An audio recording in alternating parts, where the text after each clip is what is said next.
মাহবুব, কি অবস্থা? কই গেছিলি? ভাই গেতালাম মেনা ভাইর ওই জমি চাষ করবে, এই একটু দুটো নাড়া আলে নাড়া দুটো সরাই দিয়েছি। কিসের জন্য জমি চাষ করবে? ওই এই দিনে ওই কিসি মিশি দে বলে কি জানি কয়, মুগ ডাল, প্লেন ডাল, এবার কাঁচা মরিচ। তা মেনা ভাই কি লই যায় কারে আবার? ও মেনা ভাই, ও কথা কন নাকা দেন কি কয়। গেছিলেন কই মেনা ভাই? গেছিলাম ওই যে মরিচ চারা রুমু তো, হ্যাঁ। জায়গাটা একটু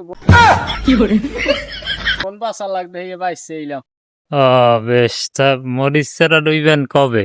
মরিচ চারা ওই জায়গা সাজান্য বাকি রয়েছে, আর টু আর 2 চাষ দিলি মরিচ চারা আনিয়ে রোয়া শুরু করবো আল্লাহর ইচ্ছে। ও বেশ, তা দোয়া রইল আমার জন্য। হ্যাঁ, আমার মরিচ চারা জানি ভালো হয়। ওই নাতি যে লই গেলাম, নাতির আইয়ে সোয়া দিয়েছি জায়গায়। ও বেশ।